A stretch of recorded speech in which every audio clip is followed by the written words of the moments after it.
We are back for the very first installment of our podcast for Super Metal Brothers. I am Super Metal Brother Matt. And I'm Super Metal Brother Daniel. And here we are, Dan, in a familiar spot, but a couple of years later. What happened to the time? What's been happening, dude?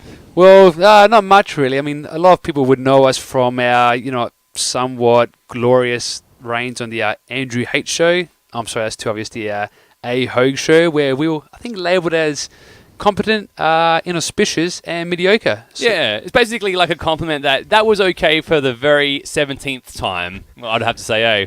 Yeah, I mean, we got the speaking part right, so I think we nailed that. It's just a matter of, being funny, entertaining, which, I laugh at my jokes, and that's the most important thing. Oh, absolutely. I know you laugh at your jokes, Danny, but here we are. If you don't know who we are the Super Metal Brothers, and what we like to do is talk about things mostly metal, and just a bit of interesting, funny stories that's going around the world of metal. Might be a headline story we'll cover, and in particular, we'll be doing something a little bit original. Isn't that right, Danny?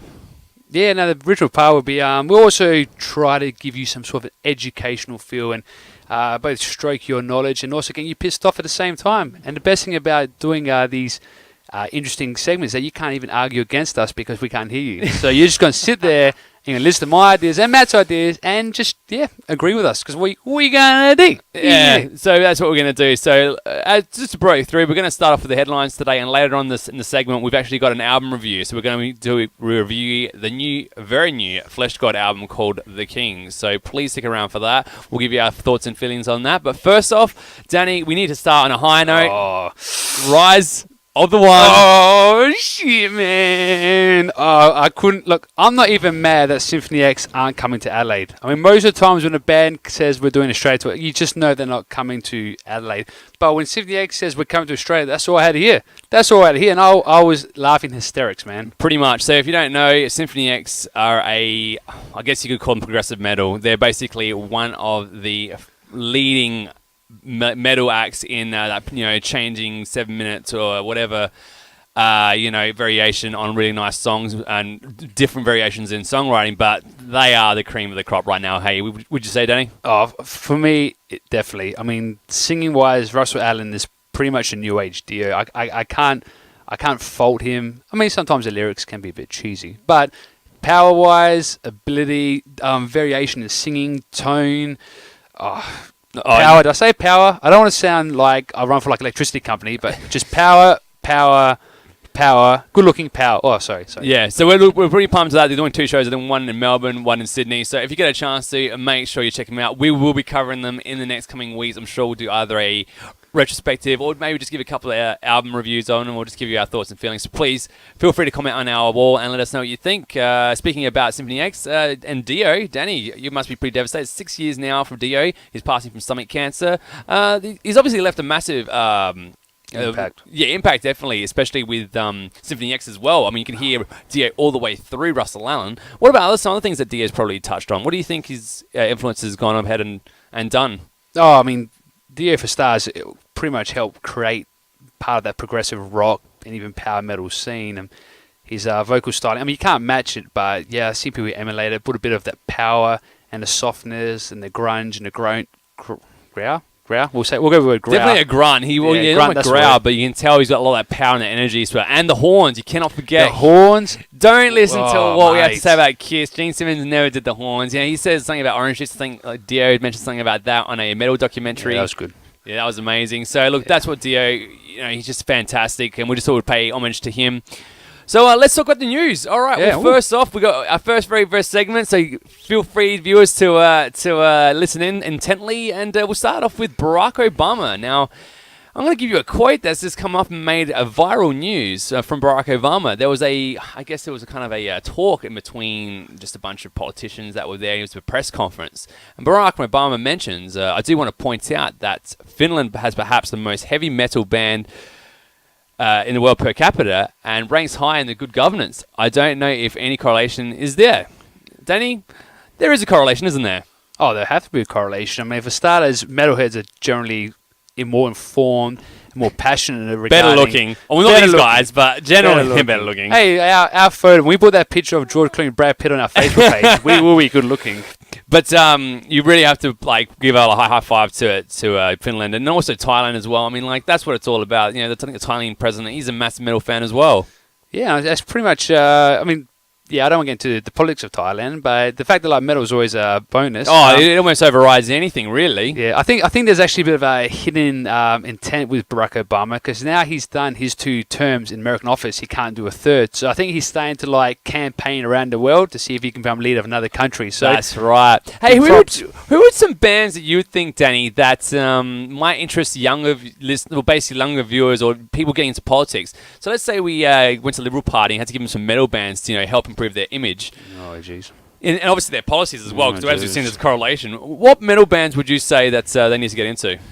Well, if they're trying to just win votes and be desperate and seem cool and hip, you'll just have to go like someone like Metallica, because they're big and people know their name. So, you're trying to, like all of these politicians in America, like Trump and stuff, he's trying to get cool people to like, and their popular bands to be their like campaign songs, slogans. And too bad, like most of those bands are coming out saying, no, let go of our fucking song, man. What do you? I don't want to be part of the Trump name. So absolutely, there's also recoil there. Yeah, well, that's the thing. If I had to give a recommendation, I'm probably a little bit more biased, and I'm going to say, look, you're going to need some brutality in there, right? Because you want to have your policies to remain strong, but also convincing. So you want to have like Decapitated, right? Oh wow, okay. So that's it. Like you want blast beats, to really ensure that the policy's coming along quite fine, and you got your breakdowns as well, and your thrashing riffs to make sure that policies are getting through on time. Actually, that works double, because if you have like protesters there, you play like some death or thrash metal, it actually looks like they're moshing to you. Open up the pit. Yeah, open and pick it all. Guaranteed. Oh, that's it. But then that's for the more sensitive stuff. We go to like maybe Finland, because Nightwish. Let's talk about Floor Jansen.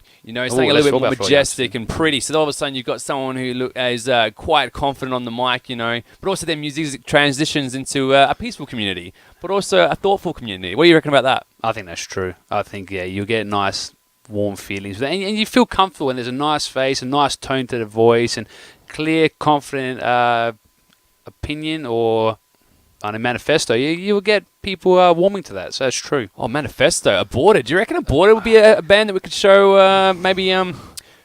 Who would be a politician that we could need to show that to? Probably... well, if you're going to literal sense of the word aborted, we might have to go back to the American campaigners. Oh shit! Damn, he's gone there. Yeah, I went there. So that's a really interesting thing, Let's hope to see some more metal being featured in our own Australian politics and the community. Really get it out there. It would be good to see. We want to see a better country, and policies and law and all that kind of stuff's one thing. But what about just brutal music? Just brutal music in general. Okay. There's a lot going around at the moment, but...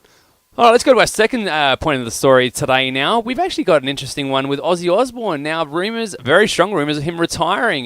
His wife, or I guess ex-wife now, Sharon Osbourne's come out and said it's not going to be within the next year, but it's coming up.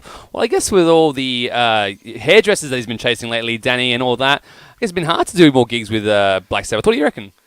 Yeah, I think his feet are firmly plugged on the ground. Actually, I think there's a bit of a correlation here with his retirement and also him divorcing his wife/manager. I thought that timing, considering that his career spans so long, that is actually quite amazing, that timing. That is perfect. So basically what's happened is like, you're amazing, Sharon. Thank you so much for your time, but, I peed my pants on stage. I just don't think we can be together. Like, where does he go from there, Yeah, I mean, well, to be fair, he must still be pulling something, because I haven't seen his hairdresser, but maybe his hairdresser is just one of his hallucinations at his stage, Well, that's the thing. I mean, like, obviously the resume, obviously the classic biting on the bats and stuff. I'm sure on a date it'd be so pleasant to be around, He just carries a bucket of water, and every time he goes to the toilet, he just kind of throws a bucket on top of him in the full restaurant. You know what I mean? Ozzy, but... there you go. So hopefully, Ozzy's done a lot for the metal community as well, just like Dio. Both part of Black Sabbath. To this very day, people are still divided by it. Guys like Zakk Wylde are like, no, Ozzy was the quintessential singer of Black Sabbath, but other people just only like myself can really attest that Dio's songs are probably better. Yeah, I mean, you're right. They're two different bands, like Ozzy and Dio. Even though like you still had the main songwriter with Tony, it's just. They both just had a different style and different swing. I mean, if you listen to the Live Evil album with Dio's doing some Ozzy songs, you just can't really get into it as well. You just keep picturing Ozzy singing, and the style of those Ozzy songs were more, slow and doomy and more depressing, and his tone just set the lyrics a bit better. Dio's were just a bit more different, powerful, melodic, and he just different. Oh, you need but the thing with that deer, you get all the classic imagery, like you got your tigers and you got your dragons and your rainbows, and then you got another tiger and it's jumping over the rainbow with a tiger, and the magic, man. Don't feel the magic. The magic, and then rock, and it's just so many cool things about him that I just love talking about. But Ozzy's got his style as well. It's very dark, brooding, and he's got his cocaine. I think that was the stories. Oh my gosh, that was a big one in Volume 4, etc. I think that was his main focal point at during the 80s. Yeah. Oh, it's ridiculous. Even in something like, for example, the Motley Crue thing. I actually read a bit of the dirt, and they even put him over in it from licking up pee and snorting lines of ants. There's no stopping to this guy's craziness. He just does not stop. Even. I'm guessing at his old age, he's got some stories as well, which I'm sure we'll read about soon. So, well, yeah. I mean, I guess the hairdresser story is that wild story just still going on. Infidelity. There you go. He's done everything. Why not cheat? Yeah. I mean, we can't talk about hairdressers anymore, so someone should. Nah, no chance of us seeing a hairdresser.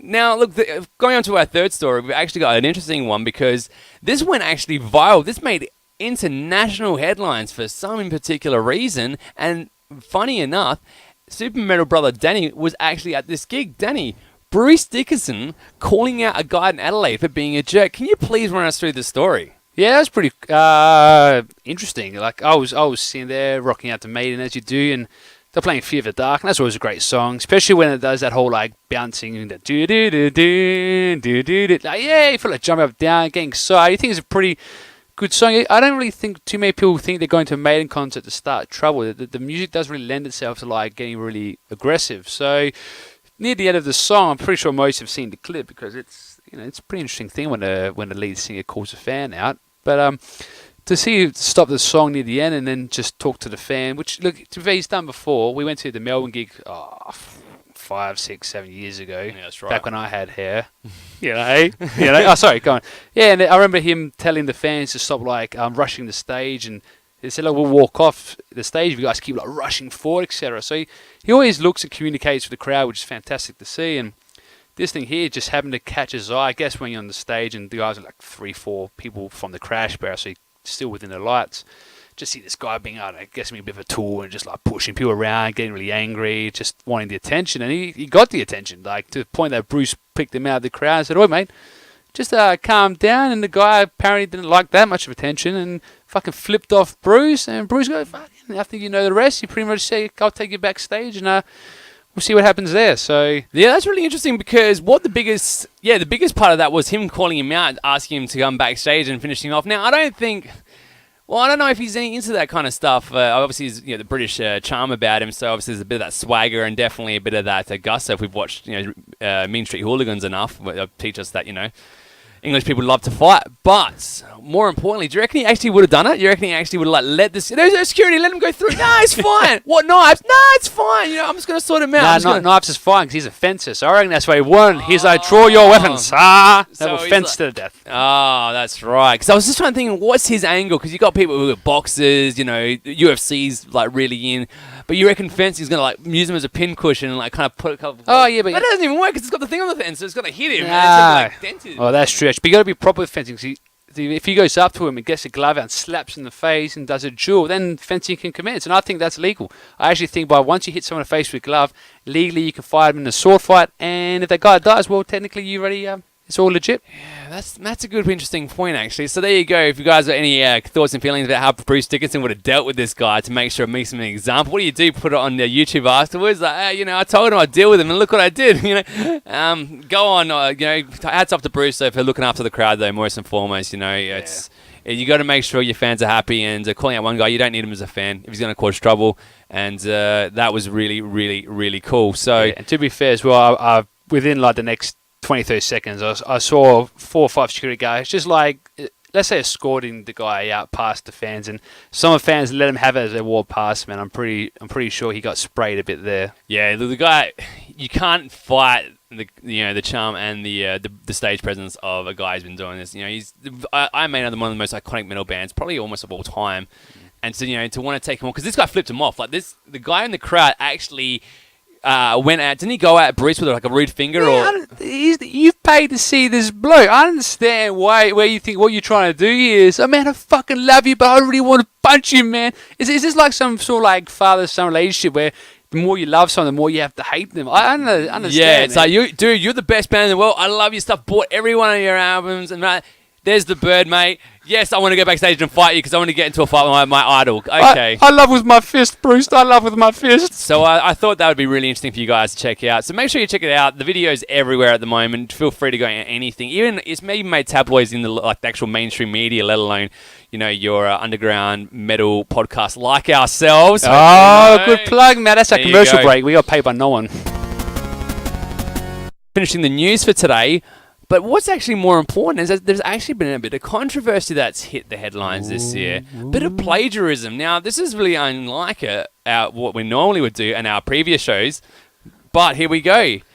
Now, I was going to set this up for you. What's happened is there's been a viral circulation of songs that sound very similar to the very first original game called Doom. Now, for those who don't know who Doom is, it's like a shoot 'em up. So you have a gun, you have a zombie or a demon or a zombie demon in front of you, and you need to make sure that it stops moving by putting bullets of different kinds of weapons into it. It's pretty simple, it's very fun, and it paved the way for many other shoot 'em up games. But what we're here to talk about is the music. Now, all the bands that have influenced these songs on the Doom video game are bands that everyone's come to know and love, like Pantera, Slayer, and there's another band which I don't think I've ever heard of before. Do you have Metallica, Danny? Does that ring a bell? Yeah, wasn't that the guy from Megadeth in that band or something? That's right, Megadeth. Yeah, that was super over. Oh my god, what a shame. So anyway, what I'm going to do today is I'm going to actually, because of plagiarism, because of copyrights, I can't actually play the songs for you, but I believe so much so that Doom was not only innovating in the shooting industry, but also the video game music industry, that I'm going to sing these songs to Danny. And he's not going to know, he's going to know that the song's either from the song that's ripped off, or it's an original song from Doom. Yeah. Now, Danny, you don't know any of the songs from Doom, do you? No, I never play the game, man. I'm a good, clean Catholic boy who only plays Candy Crush. And even that's aggressive, man. You're crushing candies and you don't even get to eat them. That's a waste of food. Mum raised us better, man. That's right. You stopped playing video games a while ago, so now you just stuck playing with Transformers and watching Batman. Yep, that's exactly Danny. Yeah. But what we're going to do is he does know the songs from these three bands, even the lower ones like Metallica or whatever they're called. You mean Dave Mustaine's X-Band? Dave Mustaine's X-Band, right. More people know it as that rather than as Megadeth. That's what all my friends know him as, really, as definitely that. So here we go, Danny. I'm going to sing you a song, and it's going to be either Metallica or it's going to be Doom. So all right, yeah. Here we go. Mm-hmm. Yeah,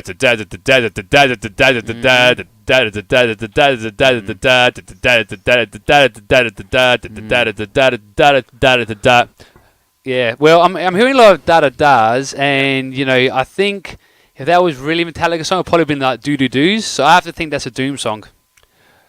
Danny, that's a Metallica song. It's Master of Puppets. How did you not know that? What's a Master of Puppet? Oh, it's a song that was released it was so old ago. I don't think they save it on CDs anymore. It was on a solar panel or something. Because sundials. Yeah, because all I know is that I'm a master of baits. That's all I know. Oh, there you go. So you've been doing the wrong mastering, but look, it was the first one. I still believe Doom is original. I don't know how Daniel picked the wrong one, but yeah, I don't know either, man. We're going to try another one. We're going to try a song, and this one here is either going to be Pantera or it's going to be Doom, okay? All right. So, without further ado... All right. Now my ears warmed up now, so I'll get this one. You can now pick this one, because Doom is innovating with music, and Pantera is innovating with doing... with drinking. Okay. I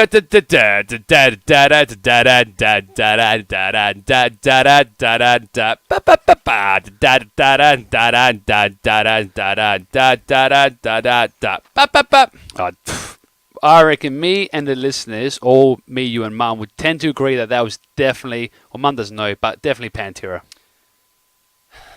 No. What? That was Doom. Matt, I'm sitting next to you. Don't make me hit you, man. Seriously. It sounds nothing like... Here, look, I'm gonna sing to you Pantera. All right. And then I'm going to sing to you Doom. All right. And you're going to see for yourself how foolish you were for answering wrong and making us more uncredible as not only just podcasters, but as musicians. Okay, so here we go. This is Pantera, okay? All right, man, sure. That's Doom.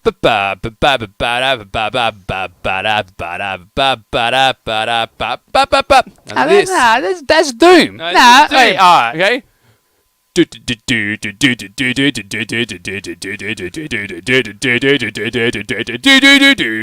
seriously, that's Doom. I mean, like, well, what's the difference? I mean, what's going on here? There's so much different going on, and I just can't handle. What? I think I've chosen the wrong metal brother to do a podcast with. Because we really need to find out a way of doing this better, all right? Oh, look, mate, you said there's a third song. You know, come on. I must get one right. Like, Meatloaf said 2 out of 3 ain't bad, but I'm the exception to the Meatloaf rule. So go with that, man. So, here we go, guys. I want to sing you a song. Now, I'm pretty sure you guys are going to get this, right? You know, so much do I believe that Doom was innovating, and they didn't borrow any of these riffs, you know. They made it up, and they sound completely different to their original source material, okay? Yeah, okay, sure. Okay. So here we go. Now,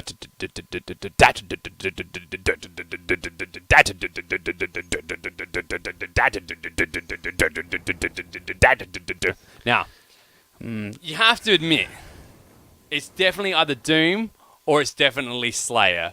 It can't be one or the other. Well, I thought it was my car starting up on a cold day, but I would have to say it was definitely, that one's a Doom song. Come on, man, that's Doom.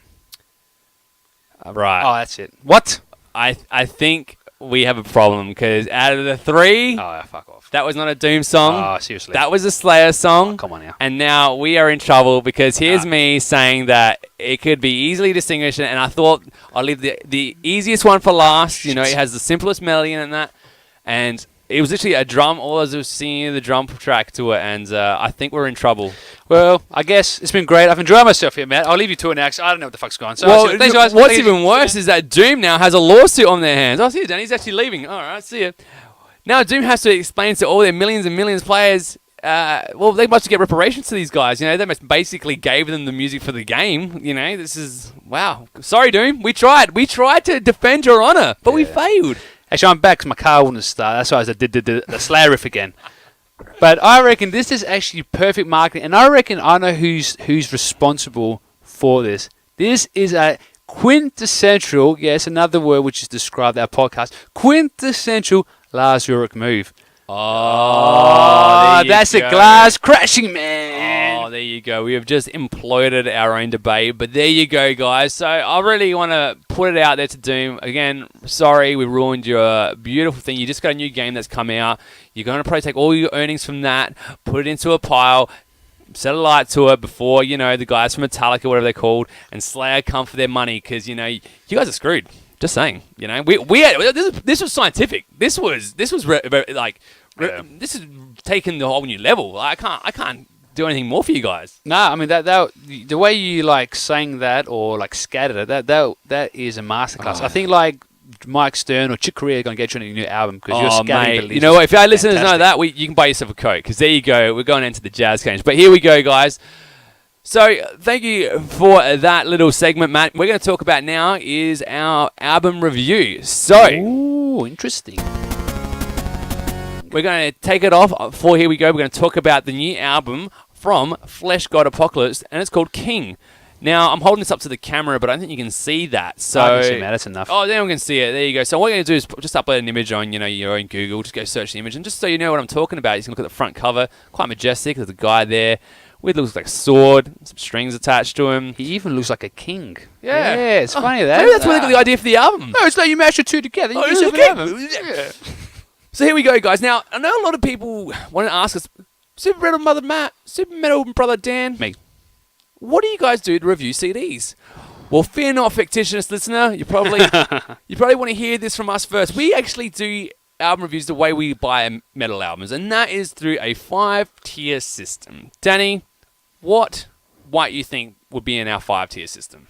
Definitely, it's a CD to start with. So definitely music. You need the music. Yeah, you do need, and it's something to play it with. So that's quintessential, really, to how your listening experience. Yeah, because I know you fancy kids can do that downloading stuff with those internet things, but you know that's for the young ones. So I don't know how that works. Okay, so let's start off. Number one, me and Danny, we love a good riff. Riff Central, man. If the CD is picked with, just stacked with killer riffs, that could be almost enough for us to buy an album, right? Yeah, man. Let it riff, mate. Let it riff. 2, a vocal style. Now, this is funny because it can just be about what the lyrics mean. It could be like they could be talking about something really cool. But let's be honest. In metal, we might not know what they say. They could talk about their best Maggi Noodle commercial break. Oh, yeah, Maggi Noodles. Or their favourite dump that they took in the morning.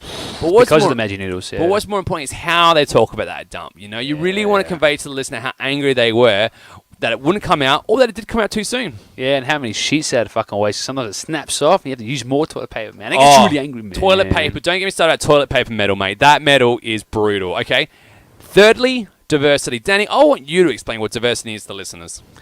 Well, diversity is just not listening to Matt speak, it's also listening to me speak. Even though we have the same tone, the same voice, diversity makes it better. I mean, if we had a third brother, they'll be here as well, but unfortunately we haven't that. So diversity is a bit limited at the moment.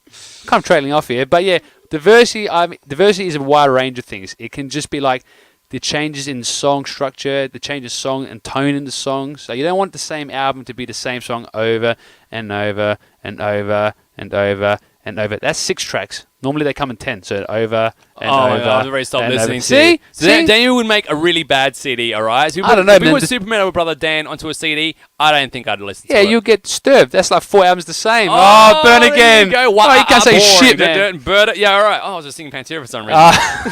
It's that Doom, man. Stop playing Doom. All right, fourthly, we're going to talk about another aspect we love about metal records, and that's grooves. Now, this is kind of interesting because it can be about not only the way that the grooves set up, that make you bang your head profusely, like you're just kind of really enjoying the city, but it might even give you that gnarl on your face, you kind of just squirm, or you toughen your lips, you're ready to fight someone, but you won't because, you live in your mum's basement and, you can't afford to, the insurance bills. But if you could, that would be the album that would psych you up for it, right? Yeah, man. So grooves. Lastly, production. Now, this is big one. This is a big tier system. Danny, what's a good thing that you like about City when it comes to production?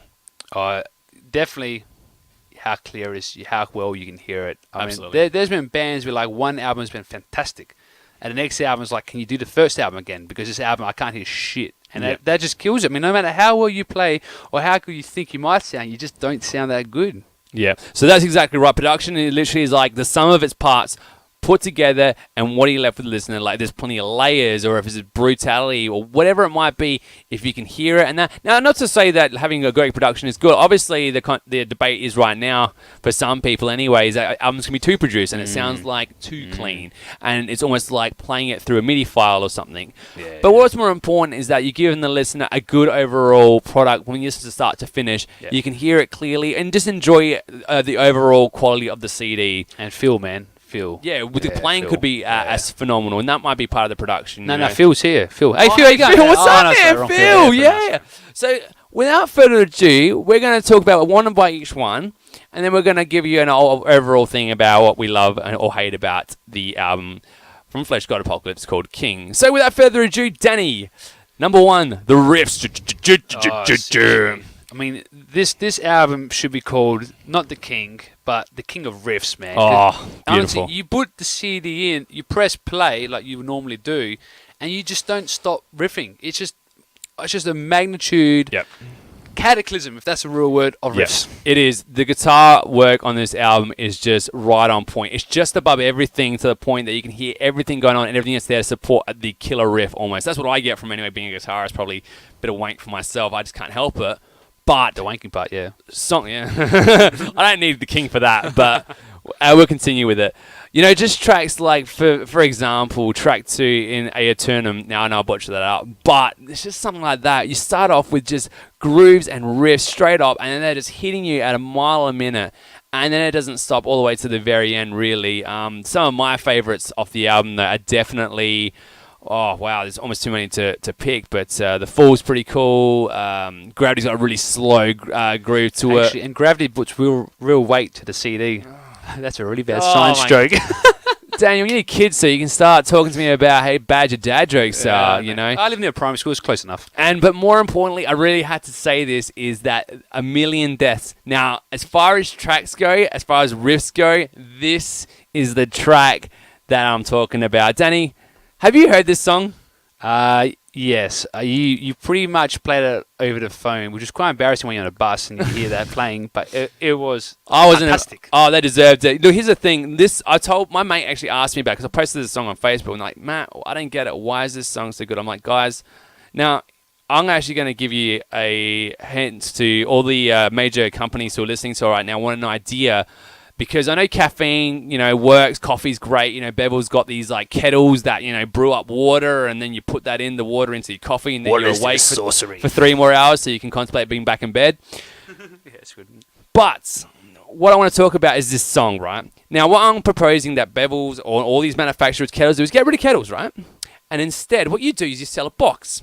And on this box has a play button. A box? What's in the box? What's in the box? I'll tell you what's in the box, Danny.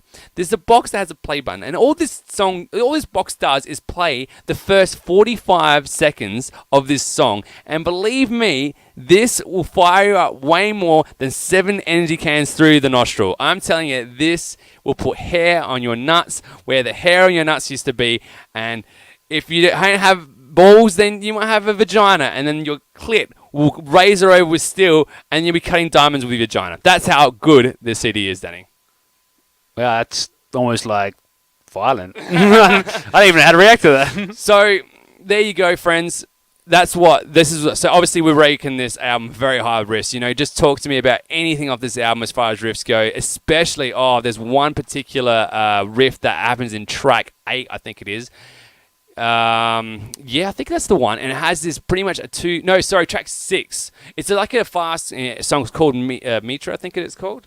Yeah, that's one. And it's almost got a grindcore as intro. It's got a really fast thing, but the whole entire song builds up for what happens at 2 minutes 33. Danny, what happens at 2 minutes 33? Do you know? I think that's where the Apocolipse comes from in their name, Fleshgod Apocolipse. It is the lambasting of the most brutal double kick you'll hear over the fattest riff, over an orchestra, over this guy who's screaming into his microphone about his daddy issues. It is so damn awesome. I just want to make it into a chocolate bar so I can eat on it for the next 3 weeks. Does that make sense? Yeah, the chocolate part, I kind of got distracted when you said chocolate, but yeah, I guess that makes sense. So, this is what we feel about the album. Like, honestly, there's just riffs everywhere. Please do yourself a favor. From anything from your slower, sludgier stuff, from your track 3s, Healing Them Through the War, to your faster stuff, which is, your trademark, the Fool, for example, track 4. So, Danny, let's talk about vocals and lyric theme, that kind of stuff now with the album. Now, you're a bit of a singer yourself, so tell me, what did you think of the vocal performances overall on this album?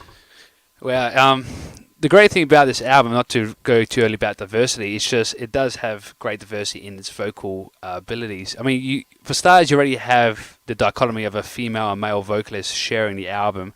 So you already have the guy who, to be fair, I think there are 2 singers. One kind of does, I think, the melodic stuff, and one does the...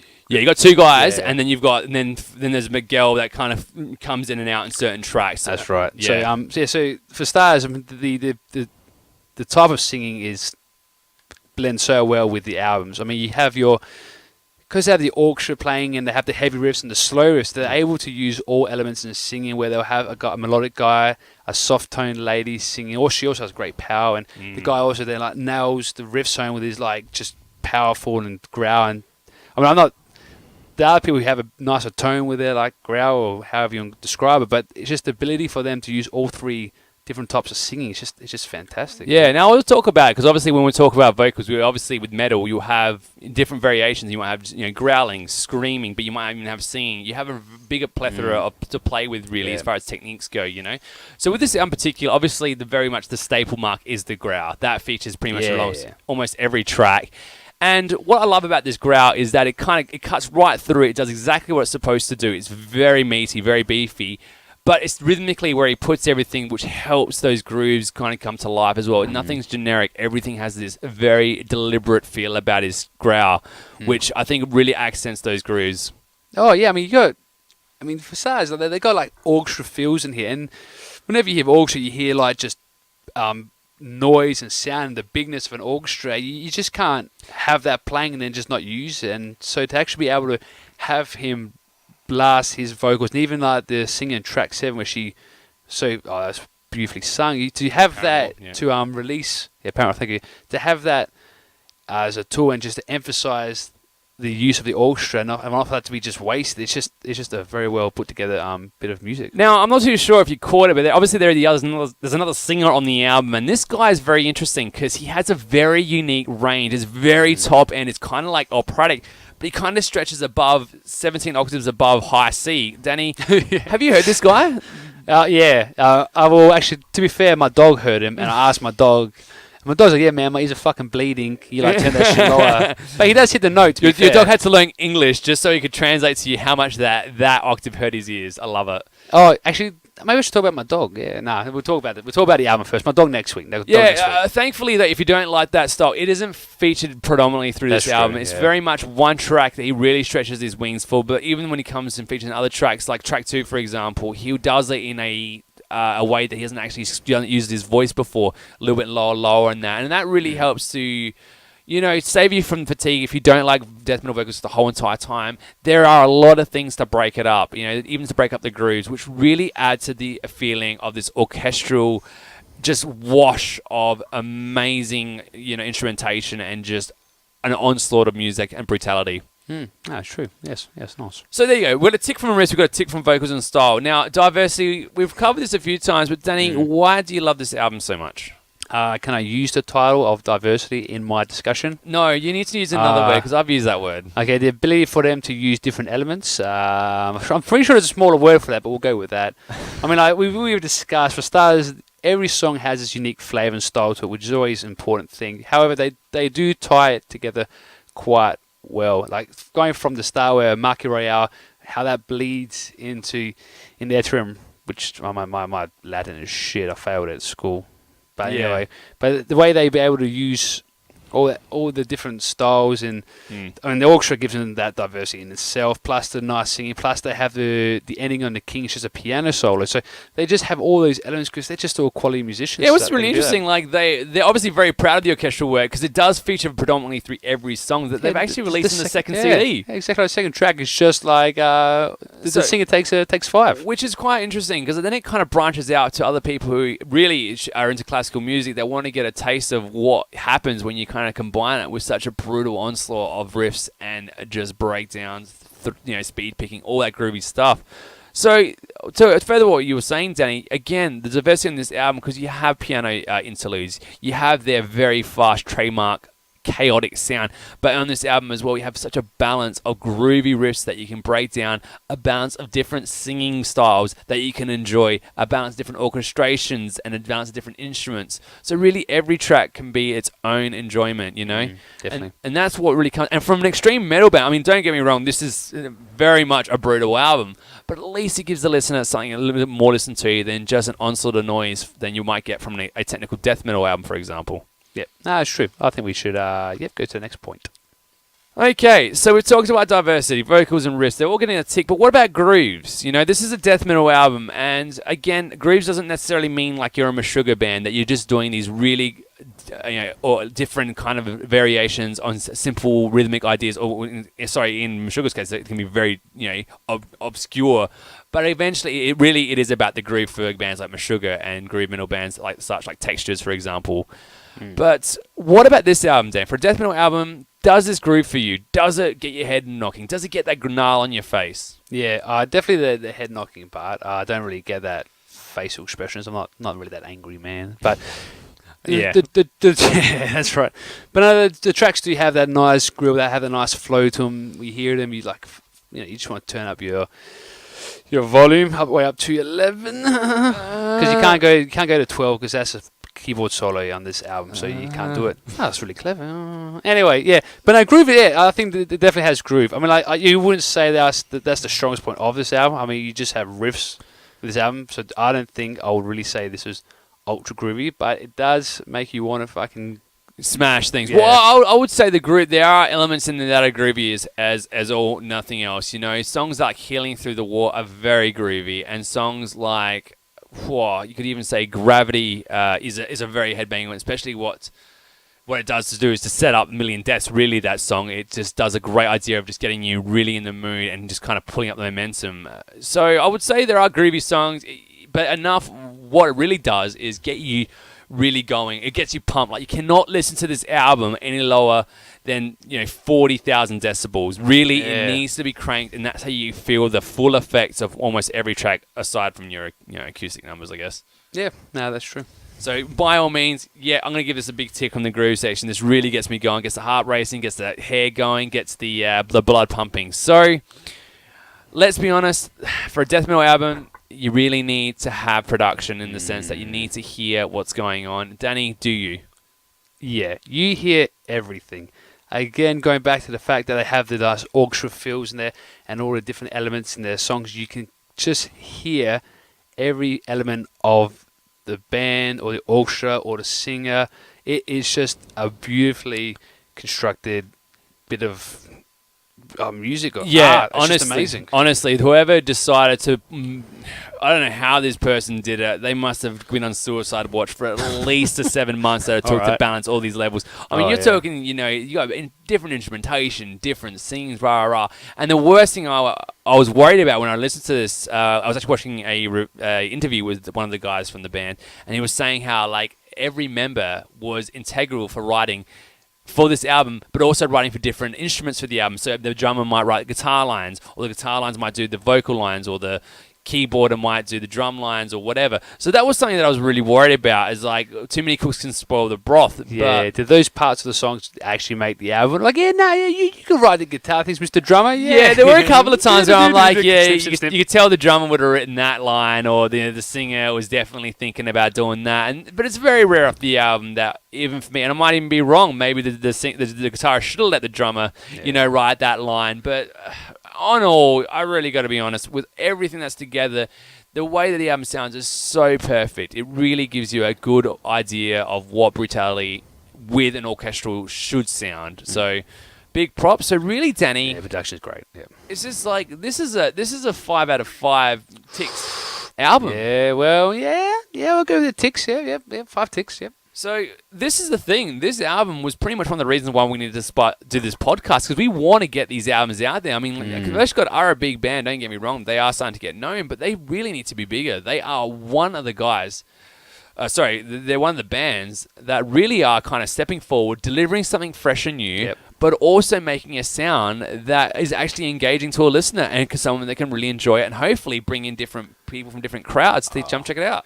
Yeah, I mean, if you want the link between classical music and pretty much the new heavy metal or death metal, or however you want to describe it, this is definitely the album where you can get people to see the real beauty in metal writers and how well they can pull off intricate songs. Yeah. It's great because you can just trick people. Like, you play like track 7, the Paramore, where you have just the lady singing with the piano player, or even just track 12, which is King, where each of the piano, so hey, you say, listen to this album, how nice the solo is, and bang, smack it right in there. And absolutely. You just get people enthralled in there. And they can't question that, these guys don't know what they're doing, or it's just bullshit, because it's just, you've just proven that it's not. It's just amazing. So what we wanted to say is basically, if you're a death metal man, first and foremost, you need to buy King from Fleshgod Apocolipse. It should just be one of the albums you need to buy, right? But then going outside of that, even if you're a metalhead that really is curious to see something that's going to be really down your alley with different elements, different styles of singing, different styles of, songwriting and orchestration, all that kind of stuff like that.